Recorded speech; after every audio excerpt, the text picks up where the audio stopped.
Hi. Can you hear me and see me? Okay, good. Yes, we can hear and see you. Okay. Do you know if Rich was coming in person or zooming in? I don't know. Probably zooming. Okay. Okay.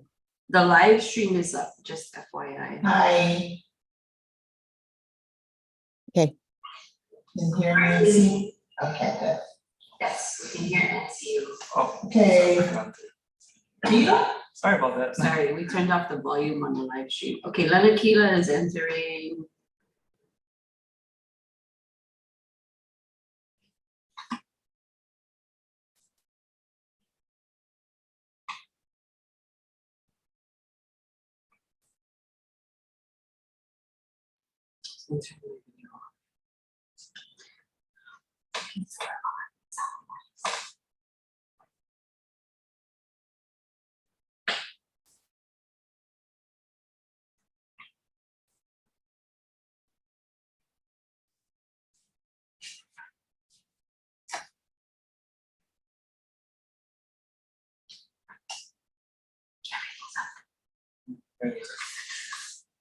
Live streams up, videos up, sound on.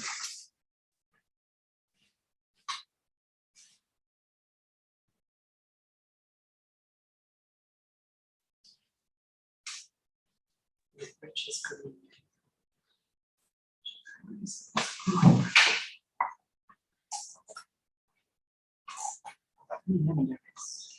Do I have to fight with fiddle? Fiddle fight with this?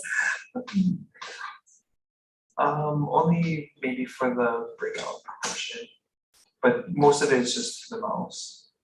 But I can just control that here. Oh yeah, yeah, okay. Not unless you just need to mute the stream.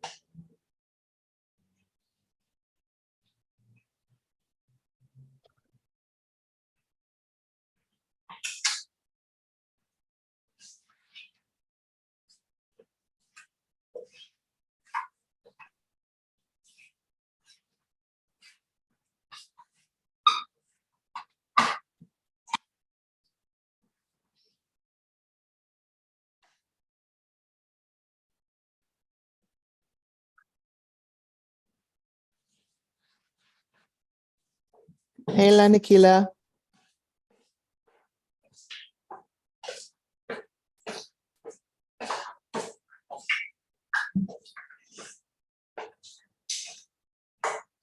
Lanakila, can you hear me?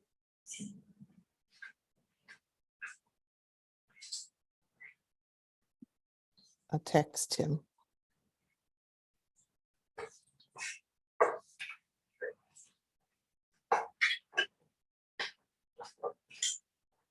Do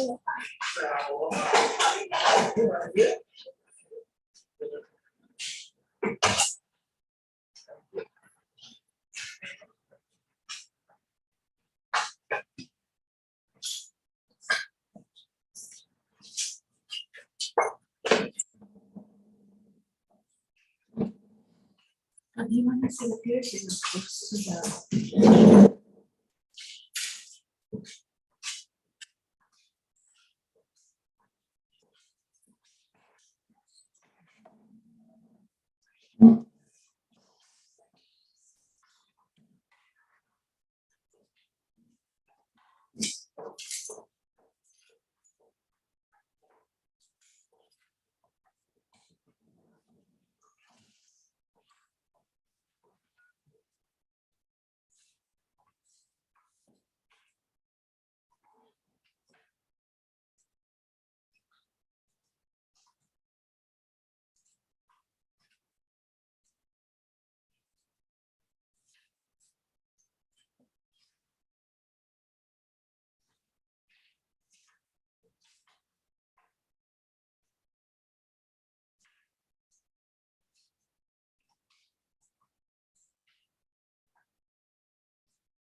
Okay, let's wait a few seconds to see if anybody else is going to join. I know that Jean Val was on a trip, and I believe Kamana is also unable to attend.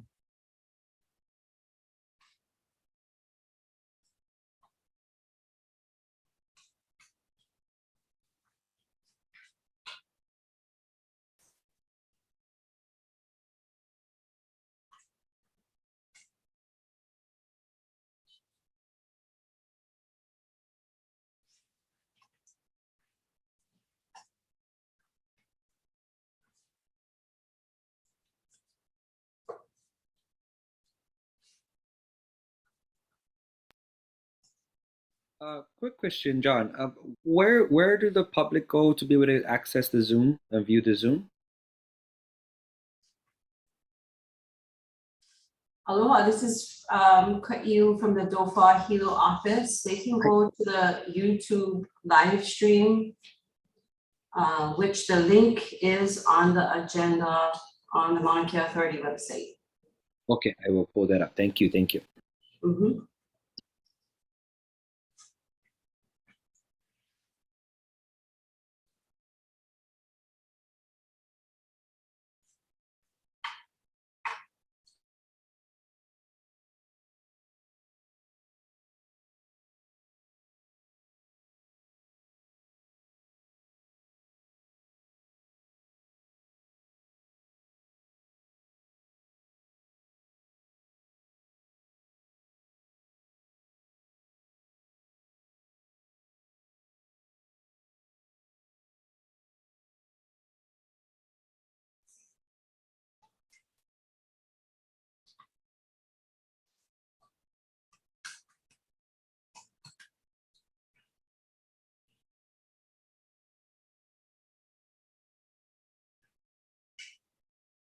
Okay, why don't we get started? We do have quorum. So let's call the meeting to order.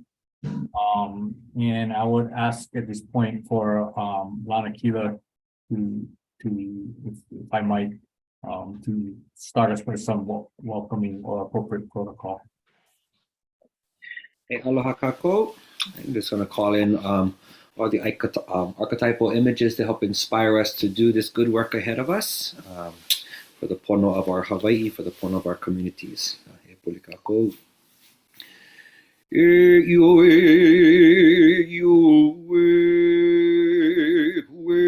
Manui. Tialo hune ka pule I nehi ala e anamu anau e ka nehi ilu na ka nehi lalo ka akau ka ahema. Uma ka ni hai ka lani he kili ka aka ai ka ni kaui lanu I ma ke hai ka lani panei talani he ola. E ola ke kanaka. O mai ka lo e a ka ike ka mana I ai ka honu ala o hala uali. O ka hiwa I hoi ai tahua o lelo. Eli tau mai.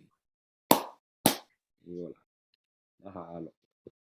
Mahalo, Mauna Kea. So as we go forward, Noi and I have talked about the fact that we appreciate Mauna Kea starting us off with appropriate protocol, but we might, as we move forward, call on each of, I mean, we'll give you notice, but call on each of you to give some opening mana'o, be it a prayer, be it a chant, be it just something that you would like to share with the group to start off our meetings.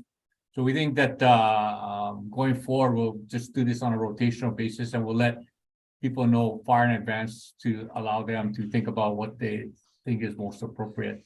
But mahalo, Mauna Kea, for the initial protocol. So the first thing I have to do is administrative thing. Could those of us who are by ourselves just confirm that you are in fact by yourselves if you're calling in from a location other than the DOFA office? Confirm. Confirmed. Confirmed. I confirm too. All right. Now, if I might, I understand that we have, in terms of community and public comments, we have someone that would like to have some input and provide us with some comments. So you, if you might introduce who that person is. Aloha Chair Komiji. We have confirming that actually no one has signed up for testimony, both online and in person. Okay, thank you. You know, as we move forward, one of the things we've talked about is that you know, we're going to try to use when we start having people testify or asking for comments, just use generally as a guideline the 3-minute rule that has been widely adopted in terms of allowing people to comment, but yet making sure that we have enough time. So as we move forward, just wanted to kind of announce that beforehand as we go forward. So at this point, you have before you the minutes of the January 10th, 2023 meeting. Are there any changes or amendments that you'd like to reflect? Doug, I had a question for you, if you might. During our last discussion about minutes, we talked about the executive session. And what I tried to do in crafting these minutes, I put in a 1 sentence here that says, during the executive session, the matter of staffing, funding sources, and legal implications was discussed. Was that what you meant when you said a truncated type of description of what was discussed? Thank you, Chair. I actually would ask our attorney to weigh in here. Typically, you would identify the reasons for going into the executive session, but you would then say that you met an executive session. And then if there was any actions that were taken after executive session, you would note those, but you wouldn't necessarily note what was discussed during executive session. Okay. Peggy, you have anything to add to that, the response? You know, I don't have an objection to how it is right now, but I would say that what Doug summarized is what I'm normally used to seeing. I didn't find anything here that would waive anything per se, so that's no further comment. Okay, thank you.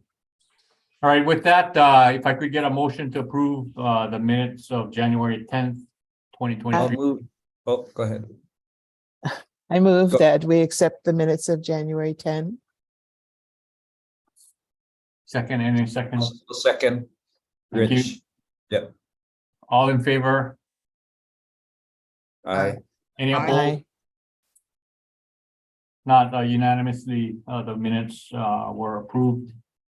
The next item is a chair report. I think at least for today, much of what I will say will be covered specifically as we move forward through the agenda.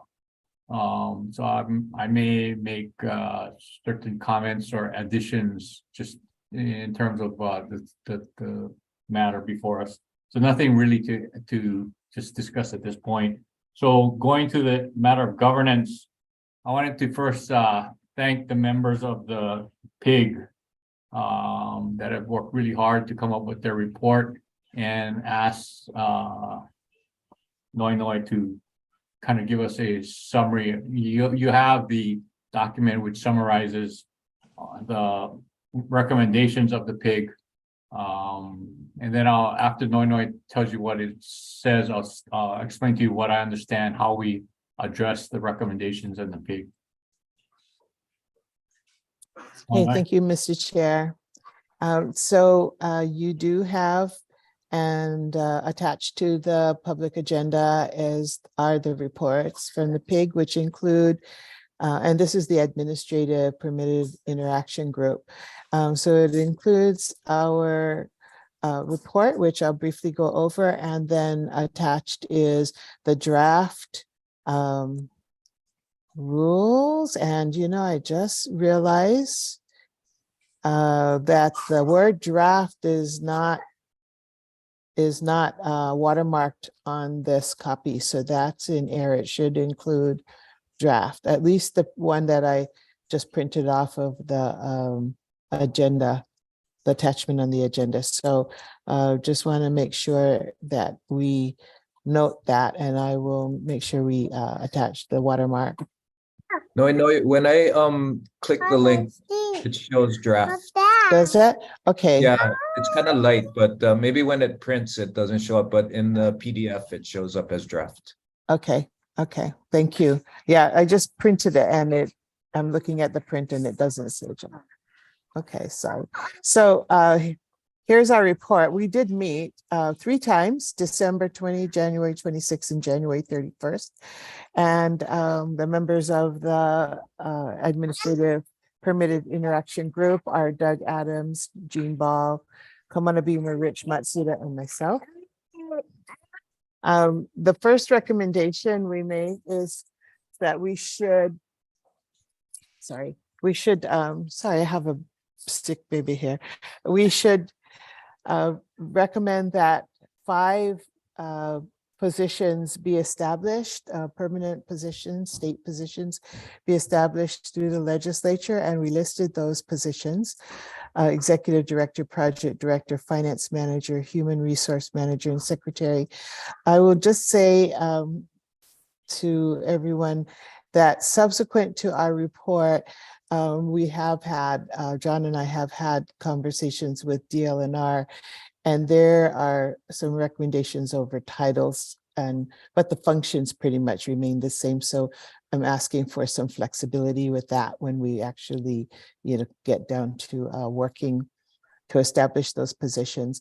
In addition, because we know how long it takes for positions to be established in the state, we are recommending the hiring of 3 consultants to help us get our, get up and running and our feet grounded. So project consultant to help us with the timeline and making sure we meet our deadlines, and community outreach consultant. That's one of the additional requirements of the law, that we have an annual report and that we make sure that of that important function. And then the external legal counsel, which will be called on as needed, when needed. So that is our first and second recommendation. And then the third part, which we worked really hard on, is the draft rules of procedure and organization of the board of directors. It's about 25 pages long, and it is attached for everyone to review. What we're really trying to do at this point is just establish the framework that allows the authority to begin working. And we know that and recognize that there's probably a lot more that will be added over time to the rules as we mature and move along. But in order for us to have the ability to work under rules of procedure, we're asking for consideration to approve at the next meeting this framework, this draft. And it includes how we conduct our meetings, what's the quorum, who our officers are, and the most basic important things for us to operate as an authority. And so that is my report. And I open the floor, perhaps if it's possible, for any of our other committee members to chime in if I've forgotten anything. Doug and Rich, anything to add? Nothing to add. That was a comprehensive summary from Noi. I concur. I just make a comment that I'm not, when it comes to any discussion of the rules of procedure, we'll need to wait till the next meeting to have those. Right. Yeah, so let me at this point explain what I understand the process is when we create a permitted interaction group. The process is that we appoint a PIG. They come back at a subsequent meeting with their recommendations, which they have done. So we will then at our next meeting invite public comment about their recommendations. And following receipt of that public comment, we would then be able to substantively discuss the recommendations and take a vote as to whether or not we support or do not support the recommendations of the permitted interaction group. So the purpose of today is to share both with the board members as well as the general public the recommendations to allow people at our next meeting in March to make comments, and then we, as Doug has mentioned, at that point we'll be able to take steps that we need to approve the recommendations. Any questions either about the process or any discussion about the report itself? All right, thank you very much. Again, thanks to the PIG. There's a lot that goes into how they arrived at their report, and a lot of heavy lifting. I know Doug had a big hand, and I thank him for kind of helping taking the lead on the rules of procedure and organization. So thanks, Doug. It was a total team effort. Nobody necessarily had any particular more than anybody else.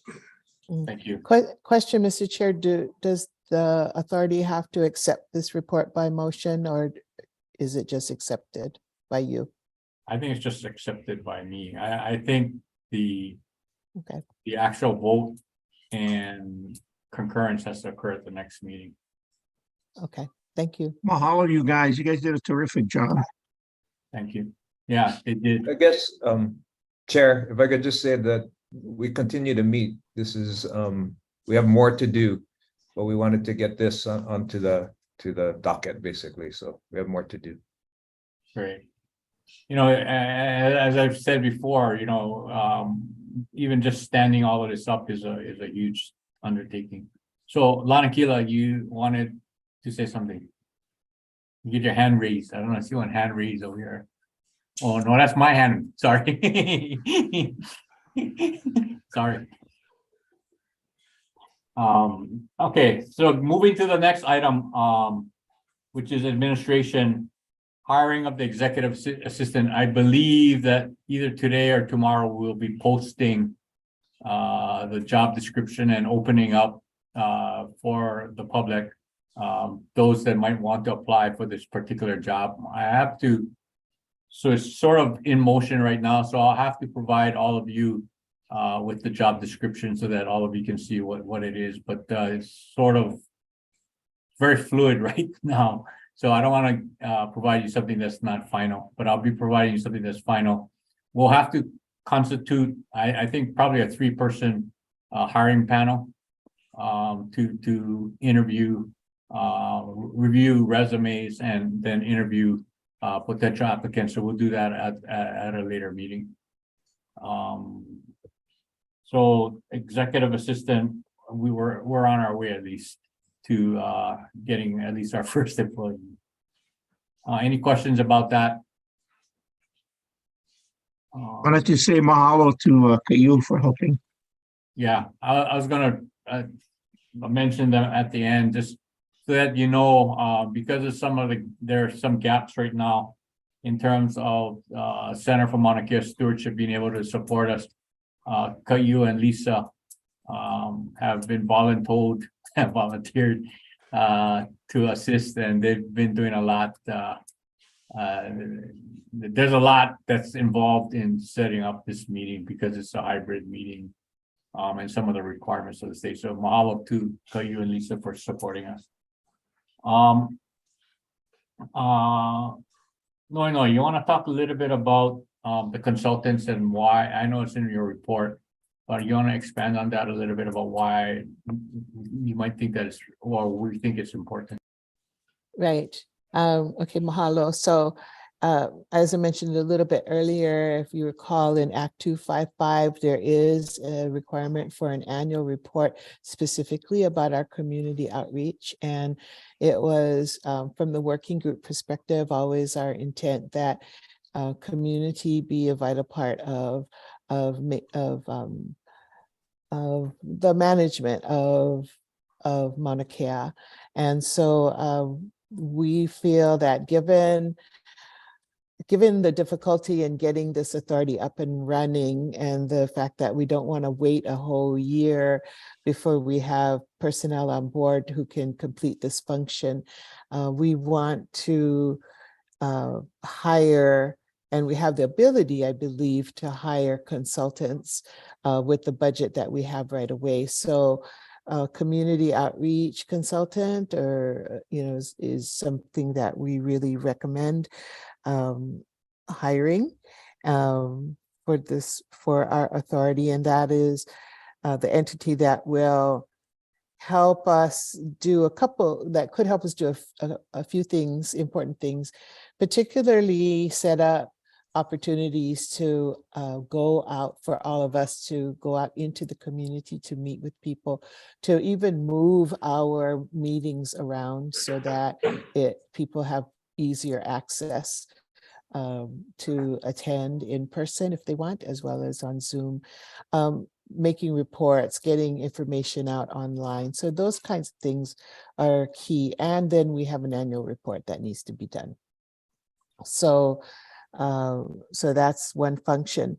The project management, as I mentioned before, we have several deadlines. The task of transferring Kuleana between the center and the university and our authority is really a complicated function that takes skilled project management to set deadlines, to anticipate all of the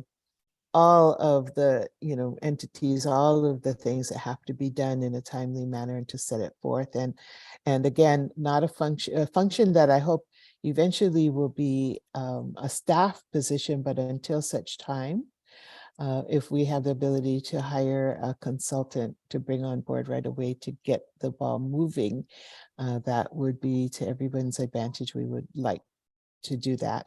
And then third, even though we don't have anything pending at the moment or on us on the moment in the legal area, we just want to go through the process of putting in place our ability to bring in external legal counsel if and when it's required, rather than wait, until we're in dire need and then have to go through the process. So those are three areas that could fit under the consultant contracts, and we would seek, I think probably at the next meeting, John, for decision making. So yeah, we would seek approval or agreement to do that. Questions or discussion about the proposal to retain consultants?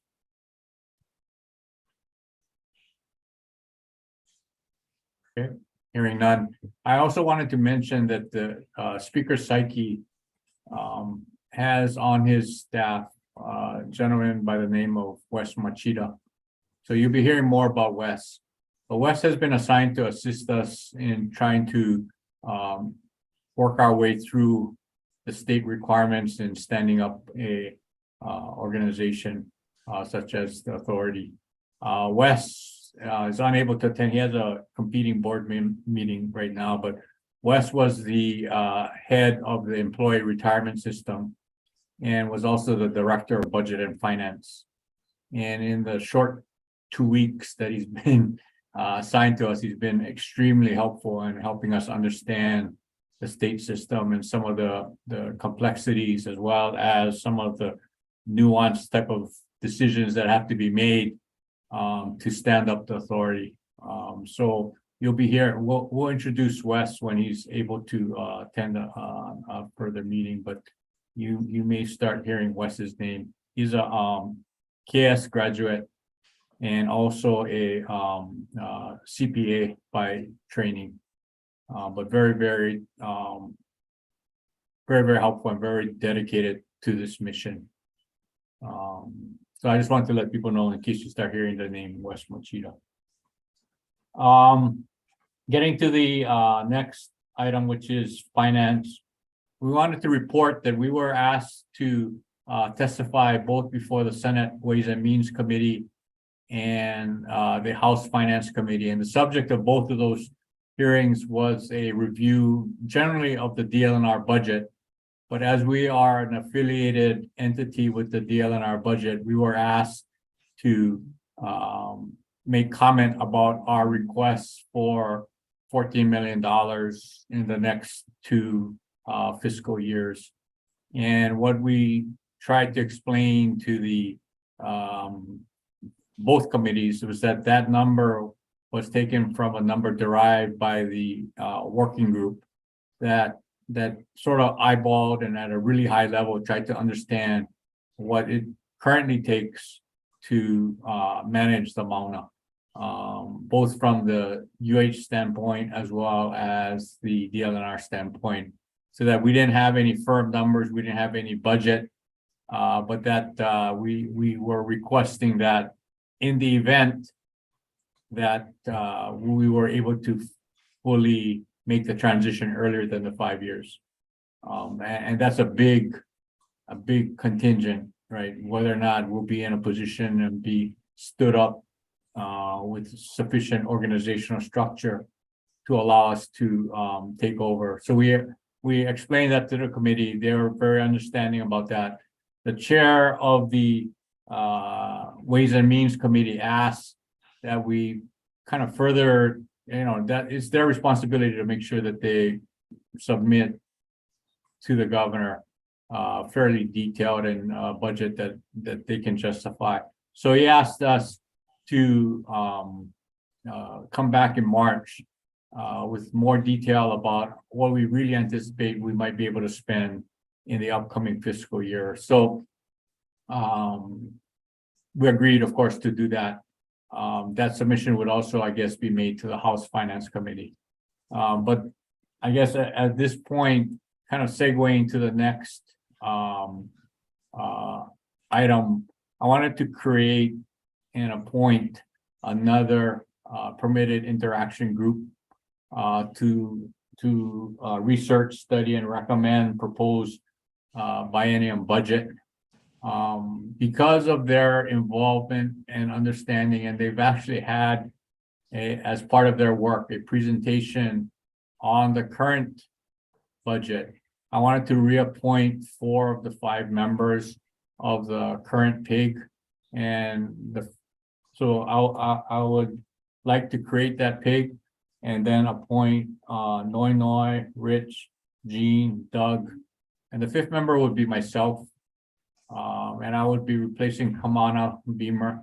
And the only reason that I am involved is that I'm the sort of a point person as it relates to the legislature, and I'm the one giving the testimony. So I think that having been involved in actually creating our budget and understanding why we're doing what we're doing would give me a leg up in terms of having to testify at the legislature. So with that, unless there's an objection, I'm going to create a budget a PIG. So I forget, Peggy, do I have to have a motion for that, or can I just do that by myself? Motion. Okay, if I could get a motion to create a permitted interaction group to assess, research, study, and recommend proposed biennium budget with the members as I've described. So moved. This is Noi Noi. Yes, second. Second. Okay. Paul. Thank you. Okay, any discussion, any question? I believe, Chair, you have to name a chair as well for the PIG. Okay. Since you did such a fine job with the last one, you can be the chair on this one. Okay, thank you. All right, any further discussion?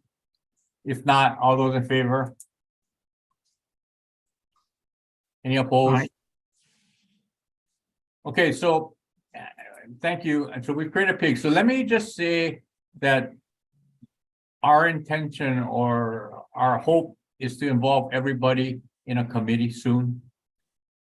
Because, I appreciate you guys coming to these monthly meetings, but we really got to leverage all of your knowledge, experience, and understanding. So we're going to try to create, not necessarily pigs, but have some discussion about other committees that we might form. But I'm going to really try to involve everyone on this board in a committee, because it's our collective knowledge, experience, and wisdom that's going to help us, right? So although we're starting off with these sort of limited 2 pigs, we're going to expand that and actually call on everyone to kind of participate. So you're not off the hook is the message so far. Okay.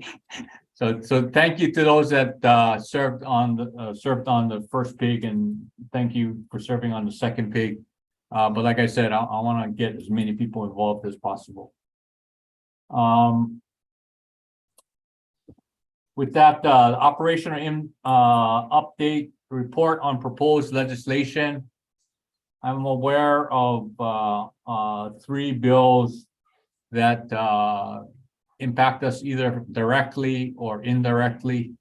The first bill that I wanted to talk about, and I don't know, maybe Bonnie can call on her to add a little bit more, but there's a proposal, and I believe it comes from the university, to create an astronomy and engineering sort of department within someplace within the university. And the purpose behind that bill is that there's equipment and other instrumentation that are used currently in the various observatories.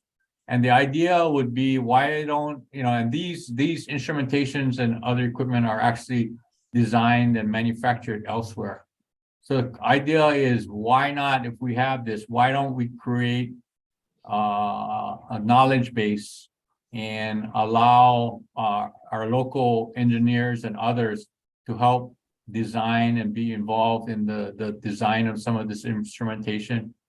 So the legislation proposes to create faculty staffing to start the process where you would be educating people to at least have that knowledge base, and then hopefully that turns into another way that we can, as a community, benefit both from a knowledge standpoint as well as a financial standpoint from some of the creation of the instruments used to support some of these telescopes. So Bonnie, I don't know if you wanted to add anything.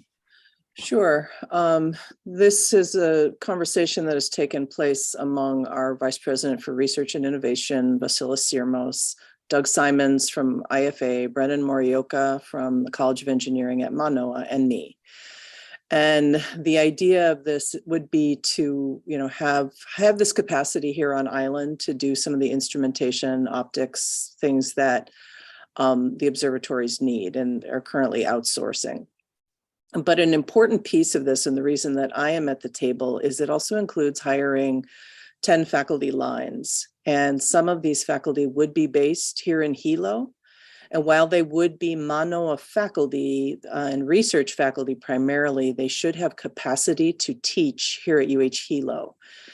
And as Doug knows, we've had lots of conversations in this community about engineering at UH Hilo. And while I cannot afford to stand up a full-on engineering program, if we had more faculty that we could tap to teach some of the, say, sophomore, junior level engineering programs, we could actually have a really robust engineering pathway for Hawaii Island students that would only entail perhaps going to Manoa, I'm hoping, for a year, 18 months, rather than having to go for, anywhere from 2 to 5 years. And so that's why UH Hilo is part of this conversation, because I think it will have some direct benefits for our campus as well if we're able to hire these faculty. So economic boost for the community, but specifically also for education of local students. And Caillou has been involved in some of the conversations too, because we're also looking at, this being part of a STEM education ecosystem on island, so that we can also provide even more education for our keiki in science and really important to have MKSOA involved because we're sort of melding Western science and indigenous knowledge and making sure that our students on this island have the full package of this knowledge. And so this is a piece of that larger project. Any questions on that particular legislation? Go ahead. Chair, can I just add, since I'm the astronomy rep on the board here, is that we see this as improving the pathway for workforce pipeline. So local people through this center to be one of the ways to get jobs at the observatories as well in technical fields. So we're very positive on this. Okay. Any Mauna Kea? I just wanted to go ahead and just gonna throw that a thought out there too, just to that we are also mindful too that in aspects that this is already a discussion amongst our this standing board, that this could be a point of conflict in community as well, because it could also be seen as a point and a leverage point to maintain a what is also deemed as a harmful industry in these conservation zones. So I want to just call that out immediately, that it can be seen again as a means for long-term investing and supporting things that are still in question. You know, I think something is still a long point, something in our future that we're going to be dealing with is looking at astronomy construction or on the mountain. And I think again our focus is predominantly that that we put Mauna Kea at the pinnacle of our work, which is conservation, which is the preservation of ecology and the ecosystem that is Mauna Kea. So in my mind, just sharing that other perspective too, seeing again a big push for engineering, machinery type of education before conservation education, before natural resource conservation, restoration, rejuvenation by the university right now. This is just one of the things that I want to highlight, that's where when we're talking about the restoration of our mountain, those sciences, the sciences that support our watersheds, that support the natural ecology, the function of conservation lands. And so I just want to raise that just as a matter that we know that this could be a point of contention as well, especially if we're going to be discussing that right off the bat, if it's a heavy astronomy industry supporting conservation before conservation. Good. I appreciate that comment.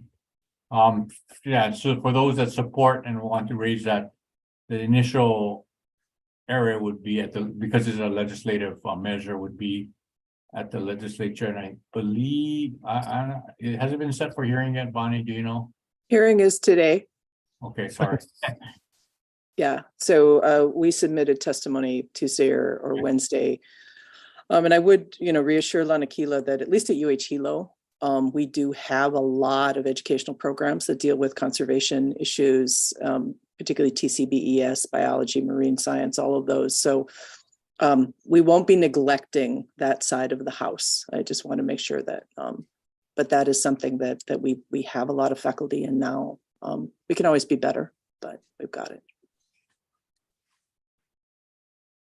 All right, and so to just follow up on my comment about having input, I'm sure that after today's hearing, if the measure passes out, it'll be go to another Senate committee, probably Ways and Means, and then after that, we'll go to the House, and I'm sure there'll be 2 hearings there at the House. So there's ample opportunity for those that wish to put in their manao and feelings about some of the concerns that Mauna Kea raised.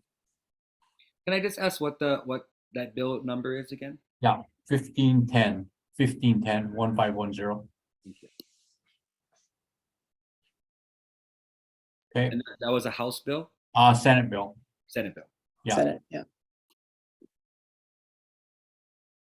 Okay, the next bill, I'm sorry, I don't have the number on this, is a bill submitted by Senator Favela And what the bill basically requires is that anytime you have some type of project that's being approved on conservation land, I believe, that you would have to take a referendum within the county in which that project is placed. And the referendum would be of the voters in that county to see whether or not they support or do not support a particular granting of a permit of a project. But that would apply not only to Mauna Kea, but would apply to all projects in the state. That bill has not been scheduled for hearing, but wanted to bring to people's attention that that bill does exist. I lost the number on. Chair, I believe it's Senate Bill 265. Okay, thank you. So Senate Bill, 265 by Senator Favela. Okay. The last bill is the bill that we provided you some of the testimony on, and that's Senate Bill 81. And what Senate Bill 81 would provide is that that any lands which are deemed conservation within in terms of Mauna Kea, that DLNR would continue to have and exert authority over. So the question that has been raised is, what was the intention, what is the intention of the authority? My understanding was that the authority was supposed to be an independent, full decision-making, final stop on all things relating to the Mauna. What this bill would require is that for those matters touching on conservation, that let's say we come up with, and there's some time far down the road, some astronomy related type decision about what we believe the Mauna should look like. Under this bill, my interpretation is that our decision would then be reviewed by the DLNR. And they would have the ability to accept, reject, or require modification of whatever our decision is. So the question is about what is the intent of what is the intent in terms of what the authority's scope of responsibility and authority is, and can the authority's decision be trumped by somebody else? Would our master plan, that when we develop our master plan, that would have to go before the DLNR. And the DLNR board of DLNR could say that we don't like your master plan for whatever reason, which dilutes the authority of this authority. So that's the discussion that's happening as it relates to Senate Bill 81. Senate Bill 81 was passed out of the Water Land Use Committee chaired by Senator Inouye. It was passed out last week. They intentionally, so in all legislation, you have what is called a, what do you call that? I slipped my mind, but an effective date of the legislation. And what that means is, when does the legislation become effective? The Water Land Committee of the Senate intentionally put in a incorrect effective date. The effective date that they put in was like 2050. So this legislation wouldn't take in effect till 2050. But what they note in the committee report is that they wanted to pass this legislation out. They support, 3 members voted in support, maybe, and 1 with reservation in support, and 1 opposed to the measure. And what they said in the committee report is that we are intentionally put in incorrect effective date because we want further discussion on this matter. So they recognize that the further discussion and analysis, I think, has to be done in terms of what the net impact of this is. So the next referral is to the Judiciary Ways and Means Committee in the Senate. And the bill just passed out last week, I guess. So I am sure it's not been scheduled for hearing in these subsequent.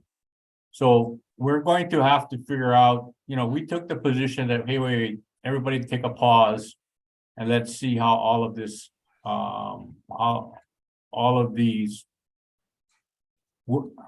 let's take a pause because we're still trying to figure out as an authority some of the interdependencies of everything that you're talking about, how we might work, what our authority might be. And we think that a more comprehensive look at the issue of the authority should be taken up next year. And that of course was not accepted by the Waterland Committee. But the next committee, we may have to again point out the fact that this would really take away a lot of the authority and would allow a different organization to basically trump any decisions made by this authority, and whether or not that's the intent, because if that's the intent, it's a whole different approach than what I think many of us believe this authority was created to do. So I don't know, I'll open it up for any questions or comments.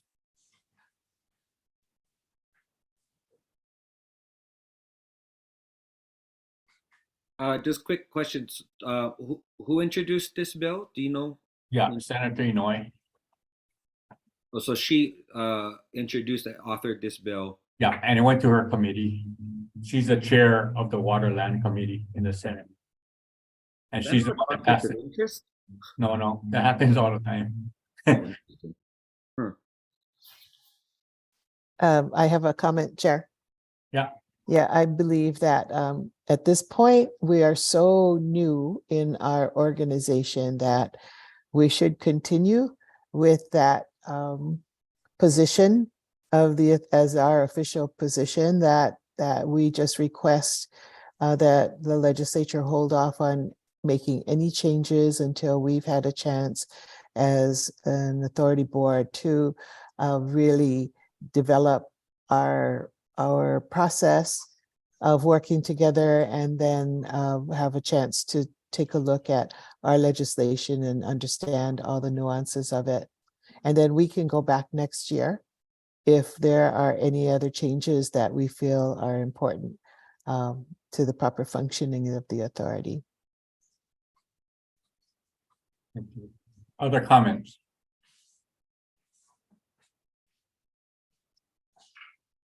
I personally believe that the creation of this new group, this new authority that we're on, it kind of like takes away, they're pulling the rug out from under us.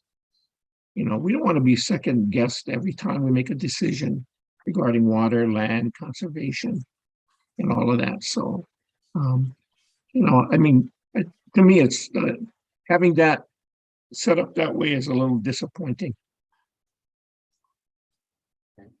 Thank you, Paul. Any Well, other this was a comments? substantive issue we discussed in the working group, and there were some that thought that keeping the oversight with DLNR was fine, and others who did not.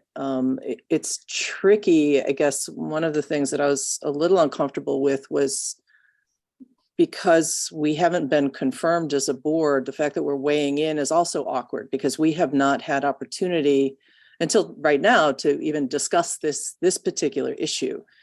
And so I think the asking for more time so that we can solidify for a board as a board, but also so that we can actually dig into an issue and discuss is probably not a bad call to make. But I know from conversations I've been part of, I mean, there is concern with having an entity that is doing DLNR kind of work outside of DLNR. And it's not just whether we want to do something for astronomy, it's even on the conservation side. I mean, depending on who is on this board, and I think we all have confidence of the current membership of the board, but years down the road, any number of things could happen.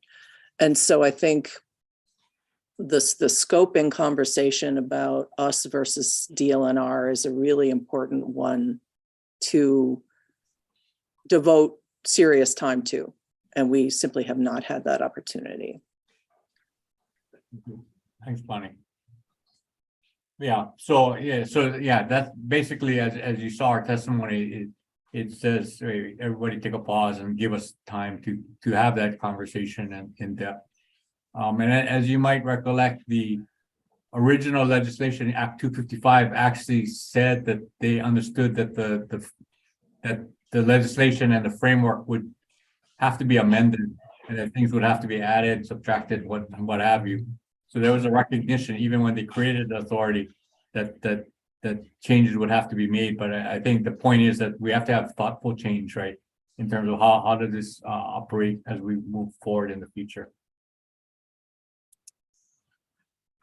Any other comments? I'm sorry. I'll just add my comment that I think the position we're taking on let us figure out how to make the authority functional, leave us some time to do that, is the right approach. I'm just supporting what we're doing.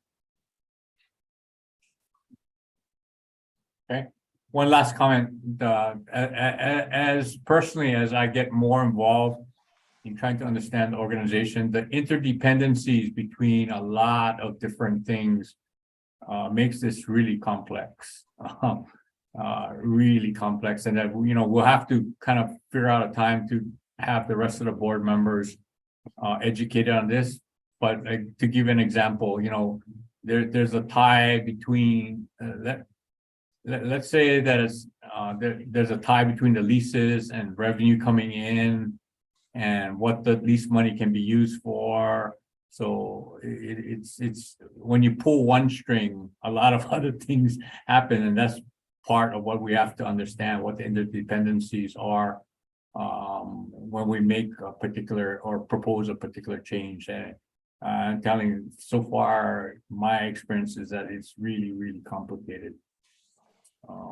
So part of what we're doing now, I think, is the right course, is that we're trying to educate ourselves about how all these things are happening before we make any recommendation. Okay, any other questions about Senate or comments about Senate Bill 81? I wanted, although it does not propose legislation, Bonnie brought up the fact that we haven't been confirmed yet. So I have been in touch with the governor's office asking when.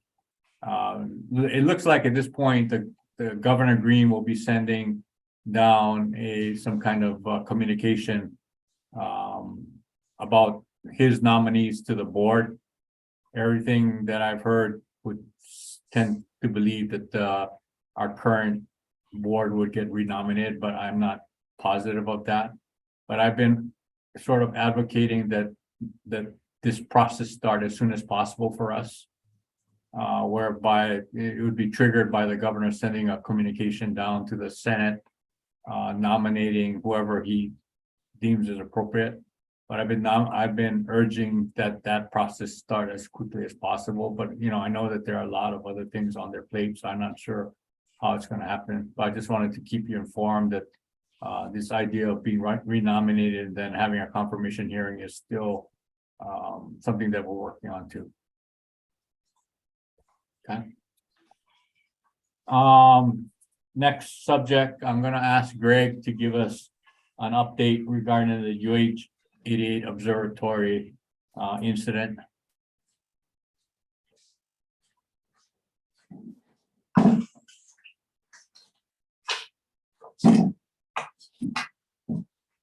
Thank you, Chair. Good morning, board members. John asked for an update on the status of the incident at the UH-88 telescope.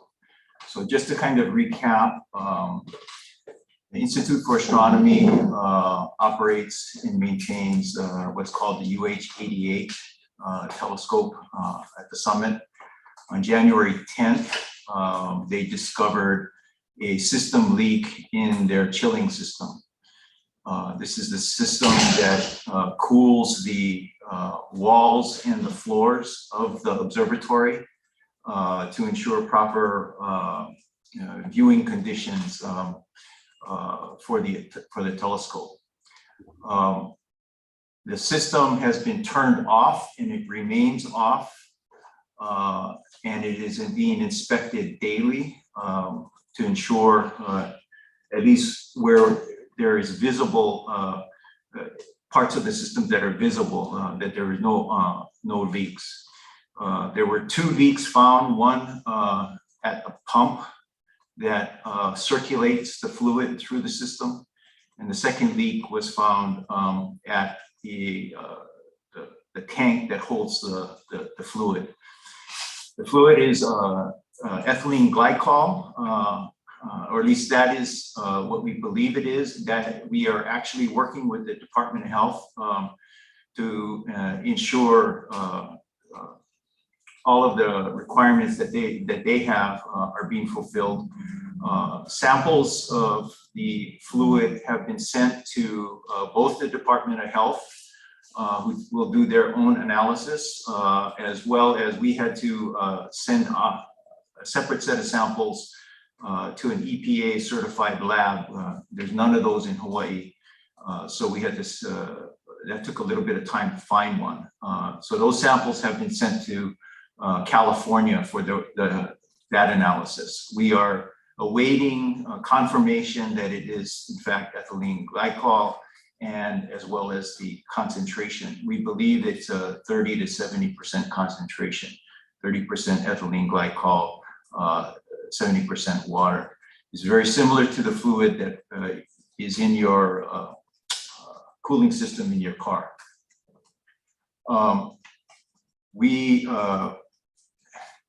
The Institute for Astronomy has a plan that they would like to implement to drain and flush the system. That will do 2 things. It would allow us to determine how much fluid is actually remaining in the system, and that would give us a better idea of how much actually was released. The second thing, that the reason for draining and flushing the system is to determine whether there are other issues with the system itself. However, there are some risks associated with implementing that plan. So we are working with the Department of Health now to seeking their guidance on how best to implement that plan. One of the risks is in flushing the system with water, particularly during the winter months. There's the risk that the water could freeze and cause further damage to the system. So we are still awaiting to hear from Department of Health how they're waiting their guidance on how to proceed. But we are in active communication with them. We have submitted our written report, which is required. The initial written report is required within 30 days. That was submitted this past Monday. And again, we're still waiting on the results of the lab testing as well. We did do some inspection of the drain pipe where one of the leaks was believed to have discharged into. That drain pipe, we had it snaked and scoped with a camera. It exits the building about 90 feet outside of the building. And the snake ran into an obstruction at that point that we couldn't get past. And the images of the scoping at that point were very muddy because there was some fluid in the bottom of the drain pipe. So we can't tell exactly what is blocking the pipe. We have extracted about the fluid that we did encounter in the drain pipe. It's about 2 gallons of fluid. it seemed to have very, very small amounts of ethylene glycol, but that fluid has also been sent to the lab for analysis as well. And so at this point, IFA will continue to just not operate the system until we get some guidance from the Department of Health on how they would recommend we proceed. Any questions?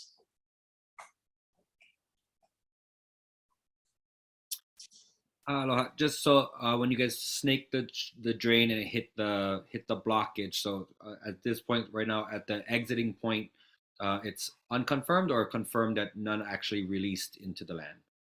It's unconfirmed, but we're going on the assumption that there was release, just because we don't know what's blocking the drain pipe.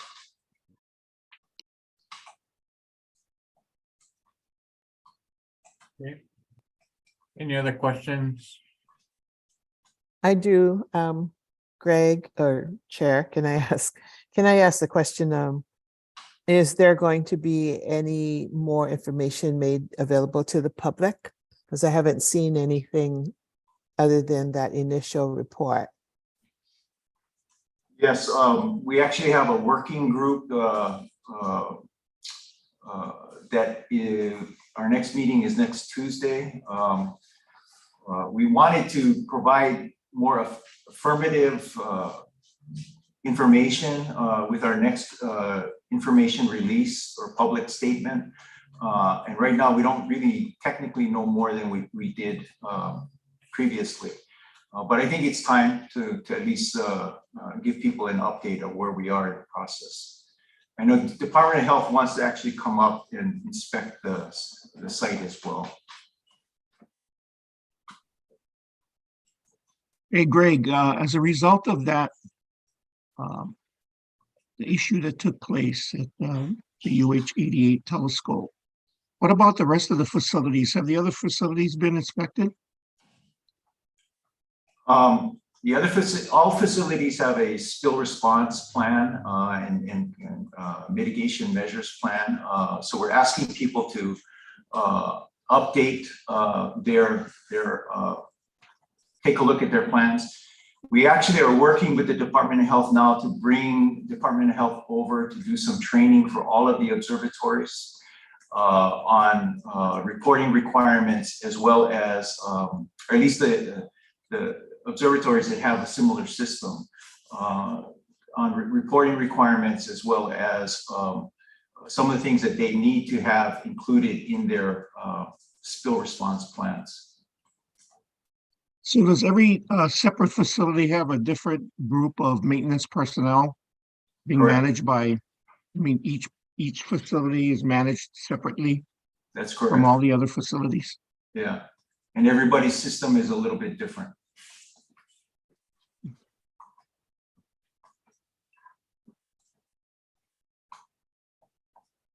Any other questions, comments on this particular matter?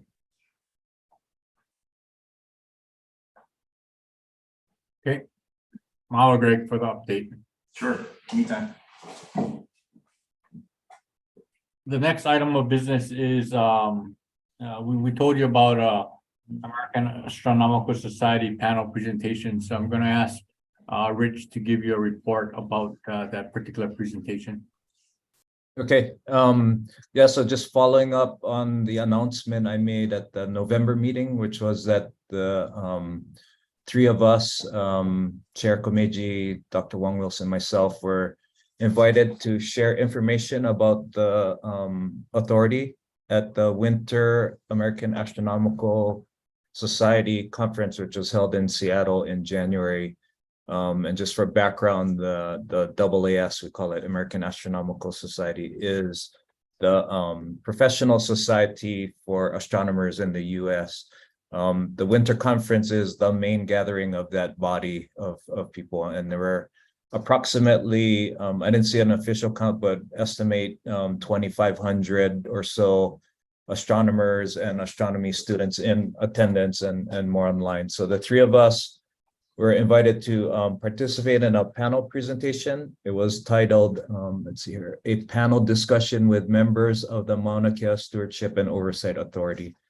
It was moderated by Katyu Kimura, who's the executive director of Imiloa. It was held on January 10th and in the big room at the conference. So approximately 1,200 to 1,300 conference attendees came to the talk. It was very well attended. And it covered three main aspects. So it was basically the situation and context in Hawaii that led to the formation of the authority, the role of the Mauna Kea working group, and how that group was able to come together in a Hawaiian grounded way to envision this new management model, and then the current status and aspirations of the authority to fulfill our kuleana of community-based mutual stewardship and management of Mauna Kea. I'll make sure this gets into the minutes. The talk was posted publicly, and I'll just say it here verbally, but then follow up and make sure it gets into the minutes at vimeo.com/78797871 kind of a mouthful, but make sure it gets into the minutes. The talk was received very positively. And then in addition to that talk, we were invited to participate in a workshop on community models of astronomy that included astronomers, community leaders, educators, both from Hawaii and from other places in the US, working to bring astronomy and community interests and values into better alignment. And then the last thing I wanted to say was, for those of you who may be wondering, because we're operating this board, in compliance with the Sunshine Law, is that such things as this, where board members attend conferences, as long as they're informational and no commitments are made to sort of board matters that are up for votes, or that this is allowed in the Sunshine Law. And so in this case, the just confirming the presentation was informational in nature and was at a conference we were invited to. And personally, I believe that sharing information like this is part of what we're to do as an authority, like Auntie Noinoi mentioned earlier. And so I can imagine that we'll be invited to and very receptive to doing other presentations like this to other community groups. And hopefully the outreach consultant that we talked about before will help to coordinate such things. So that's it. Any questions?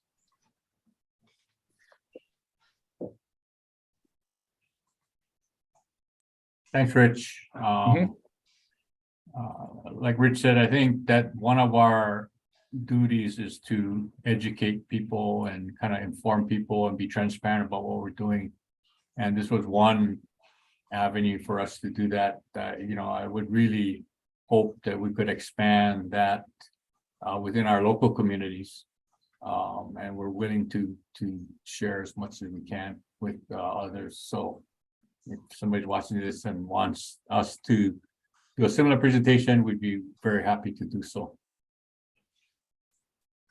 Okay, with that, we've come to the section where we wanted to consult with our attorney in executive session. So if I could get a motion that is patterned on the wording of the agenda, that would be appreciated. Chair, I'll make a motion to go into executive session to consult with the MKSOA's attorney on questions and issues pertaining to the authority's powers, duties, privileges, immunities, and liabilities pursuant to HRS 92A4 regarding governance, administration, and finance. Second, Okay. Noinoi. All those in favor? Aye. Any opposed? Thank you. So we'll be, could you figure out how to get us into the breakout room? Thank you.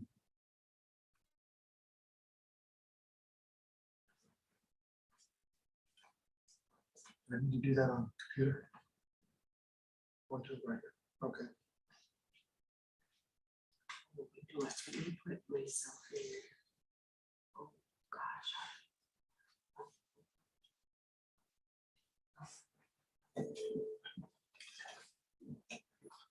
Where am I? Where am I? Are you an admin? So we're now showing the YouTube. So that's what's gonna show. I can go on with my phone. Okay. Maybe I just go on with my phone. Huh? Maybe easiest. Well, because I don't see MKSOA.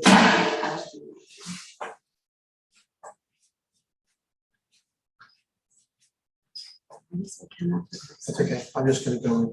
I'll just do this. It'll require you to put me into the call. Yeah. Once I get in.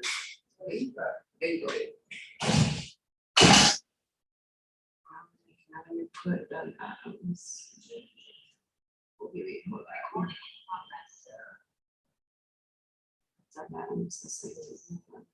Okay, you might have to hit join. Good, okay. Yeah, there we go.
Oh, can you let Caillou? Oh, yeah, okay, she knows. Thanks.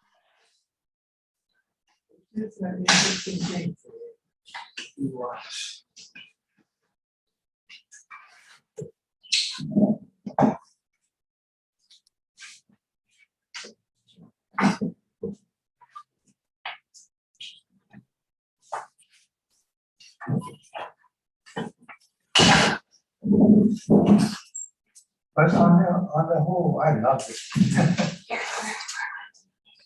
Okay, so we basically again talked about staffing and funding as well as potential litigation during our executive session, and we actually a question was raised, but we thought it was more appropriate that that question be raised in out of executive session. So Rich, if you might ask your question. Yes, so my question that I'd like to discuss is we voted to form a budget planning pig, and I was thinking about the sequencing when how to act on pig recommendations, and just asking about the timing and the need of the state to form our budget, and then also the biennium budget, and do we have time to do that following the pig rules? Yeah, so it's going to be really close in terms of, well, it's not going to be close. We're not going to have sufficient time to go through the entire process, but having that discussion and then raising the issues, I think we'll be able to come up with some recommendations. We have to report back by March, was the request by the WAM chair. So we'll go through that and do as best we can. But that's why this process, they're actually an exemption for legislative, responding to legislative hearings. But it's, even that is pretty, when you're trying to develop a budget, I don't know that process is helpful. I guess nonetheless, whatever the pig comes up with will come back to the board and Yes. be discussed out in the public and with the full board. So, And the other thing that has happened, just so for everyone's knowledge, is that we've had several meetings with Greg and his staff to kind of understand how the center's budget is, and the expenditures that they're making and their sources of revenue, et cetera. So some of us at least have that head start in terms of at least having that understanding. So hopefully our budget requests, which I think is primarily going to be floating around under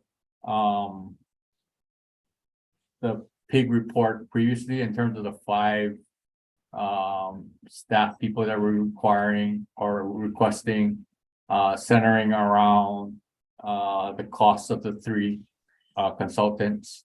I believe that those items will be primarily driving a lot of the budget discussion. And that will have decided by hopefully by the next meeting, what we're going to do with that recommendation, which is in early March. Okay, with that, open it up for any other matters before I head to announcements. All right, announcements. First of all, I've checked with the Ethics Commission. In addition to the Office of Information Practices, another group that sort of monitors us is the Ethics Commission. So the Ethics Commission, as in the staff of the Ethics Commission that I had conversations, indicates that all of us have to take a half-an-hour online tutorial by January 1st, 2024. And it truly is just a half an hour. But it explains what your duties are, some of the do's and don'ts as it relates to ethics. So get that, and you get I got a certificate of completion having taken that, but it's something for you to do. It's very, very straightforward, pretty simple to do. So please take that ethics. And it's really easy to navigate. You just go to the Ethics Commission, it says Board and Commissions, and then they tell you which one you have to take. All right. Yeah, I think that Chancellor Irwin has her hand up. Sorry. It's not, never mind. It was a mouse. All right. Is it on the state website? Yeah, the State Ethics Commission website. Okay. And the only other thing I'd like to say is that, again, I wanted to thank you and Lisa for their assistance in setting up the meetings and doing all of the administrative stuff that they had to do to get us through this process today. With that, open it up for any other announcements that anyone else might have.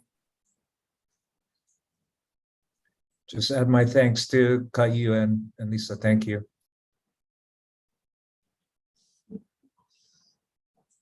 All right.